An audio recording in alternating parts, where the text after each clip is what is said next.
This video is brought to you by me, bucko! That's right, I'm throwing a coup in my own video, and I could not be more thrilled, because today's story of Italian hijinks is a tie-in for my book, The Veneziad, available right goddamn now on Kickstarter at the link below. Unlike my usual nonfiction fare here on OSP, this book is a full-on historical narrative all about medieval Venice, written in the style of an epic poem. So where Homer starts with "Sing to me, muse of the man of twists and turns," and Virgil opens on "I sing of arms and the man whom fate had sent to exile from the shores of Troy," your old pal Blue is out the gate with "We sing of the city born from water, and of the shields borne aloft in its defense against the strife and gales of war." Whoa, little fancy there if I do say so myself. Turns out I can do more than post about domes. But as for the story itself, it follows Venetian merchant Alessandro Marino and his children Niccolo and Serena in their desperate race home to save their city from destruction at the hands of Genoa. Along their journey, they share stories of Venice's history and grow closer as a family through the act of storytelling. I really wanted to explore not just the history itself, but how learning about the past changes us as people. And some of those ideas take shape in the physical book, because we designed it to truly feel like a historical artifact. So not only is it fancy as all hell, but I channeled the vibes of ancient literature by getting an opposite-facing translation, meaning the English text is all on the right-hand pages, mirroring the original Italian on the left. I tell you honestly that I've been working on this book for over the last 7 years, and never could I have imagined that I'd be able to go this goddamn hard with the presentation. So credit to my amazing translators Irene La Preziosa and Luke Ranieri, as well as my publisher Wraithmark, for helping bring this project to life in such spectacular fashion. I want you to get your hands on this and think, oh yeah, of course Blue wrote this book. Literally nobody but him could ever come up with nonsense like this, because that's the commitment to artistic vision that you deserve. Now, if all that sounds like a book you'd like to have on your shelf, you can hop over to the Veneziad's Kickstarter page right now to pre-order. That's where you can also check our progress on various stretch goals, like an audiobook of me reading the Veneziad here on YouTube, or unlocking in-world medieval sea shanties as back-of-the-book bonus content. I am not joking. You know me. I'm not joking about that. This campaign is live through June. I hope you'll consider supporting it. Now, where were we? Lagoonsville. Venice is really big on Saint Mark. Most Christians were already fans of his literary career as writer of the Gospel of Mark, but the Venetians took it to the absolute max by claiming him as their patron saint and turning his traditional winged lion iconography into their whole-ass brand. Marky Boy was front and center on Venetian coinage, had approximately 40 billion statues across Venice and its many overseas territories, and had pride of place on the Republic's flag. I might add, the best flag, not only for raw aesthetics of a kick-ass red and gold color combo and swishy-looking tails that fly in the wind, but because it had a book-holding variant to signify peacetime and a wartime flag with a sword out. And that must have been pretty menacing to witness. A saintly messenger of Jesus is done with writing and on to fighting. All across the Mediterranean, if you saw a winged lion with a book, or God save you if he was in a stabbing mood, you knew it was those wily lagoon boys. That's what we historians call iconic. Now, all this markishness had to come from somewhere, but since Venice wasn't founded until the 400s and thus began the game with very little prestige to its name, that somewhere was somewhere else. So to figure out why Mark wound up as patron saint of Venice and see how the Lagoon Boys welcome their new favorite lion,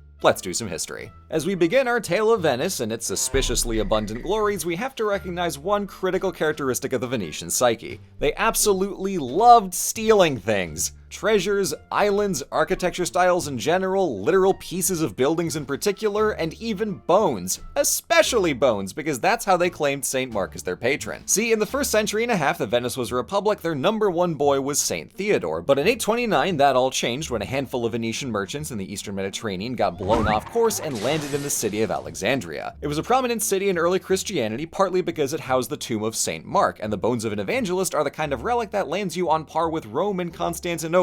But after the Muslim conquest, the city was under new management and the local priests were worried that their church was in danger of destruction. According to the Venetian account of things, which we categorically cannot verify but is the only story we have, so what can I do? The sailors sheltered in the city as they made preparations to sail back out. Strictly speaking, they weren't supposed to be there because of a Byzantine edict prohibiting trade with Muslims, and Venice was still technically a province of theirs, but since they parked on account of bad weather, not their fault. Two of the merchants prayed daily at the tomb of Mark and made friends with those beleaguered priests who hatched a plan to save the saintly bones by smuggling them onto a ship and off to safety in Venice. That's a totally normal thing that normal people do when traveling abroad, but the weird part is how they did the heist. First pulling a swaparoo between St. Mark and a different saint in the crypt, so Mark's tomb was still occupied, then needing to sneak over to the harbor without flooding the entire city with the smell of an 8th century century-old corpse. Naturally, someone complained about the stinky tourists, so guards were called and the Venetians hid old Marky Bones in a basket beneath a bunch of pork, so the theologically obedient Muslim customs guards wouldn't rifle around in it during the inspection to find out, hey, wait a minute, there is a dead guy in here. That's almost as gross as it is haram. The guards left in disgust to go take a 3-day shower, but the sailors weren't taking chances, so they further stashed away their saint by wrapping him in canvas and hiding him up in the sails. With their cover-up complete, the Venetians sailed out of porky ports and back onto stormy seas, where the spirit of St. Mark himself appeared to them, performed some miracles, and handily guided them to safety back in the Venetian lagoon to triumphantly unveil the souvenir of the century.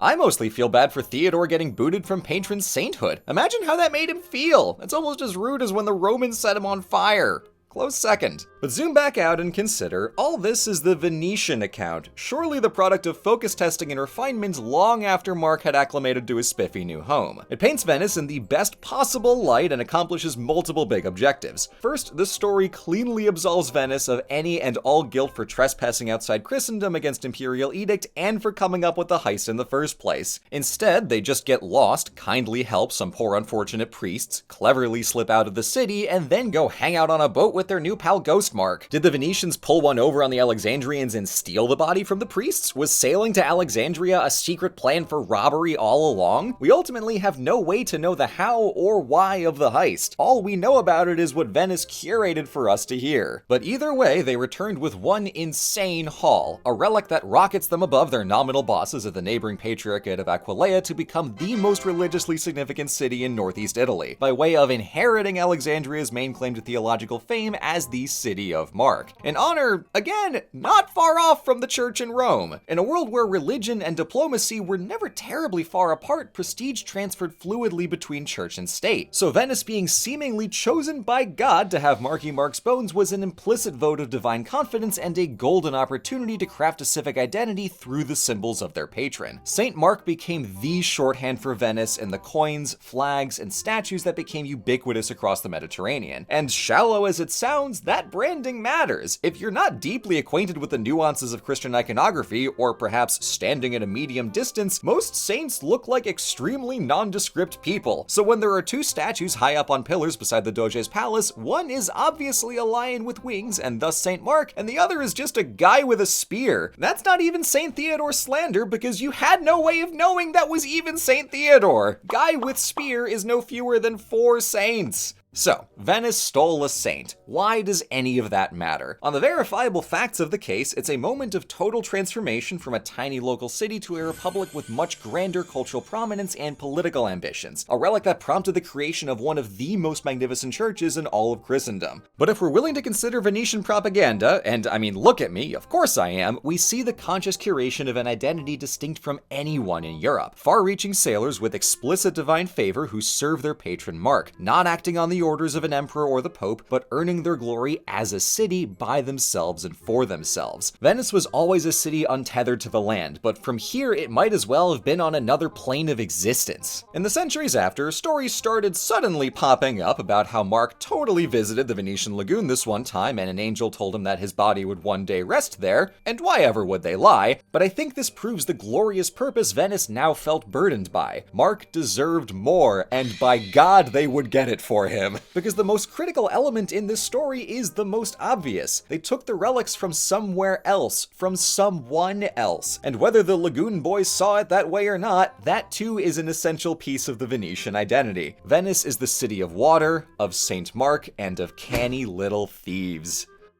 Thank you for watching. This video is the second of 3 in a series to promote my book, The Venetiad, and I hope you're enjoying these as much as I'm having fun making them. I think the best part of having favorite cities in history is being able to more viciously roast them. It's my professional responsibility to dunk on Vembus. I'll see you in the next video, but until then, the book is live right now on Kickstarter at the link below.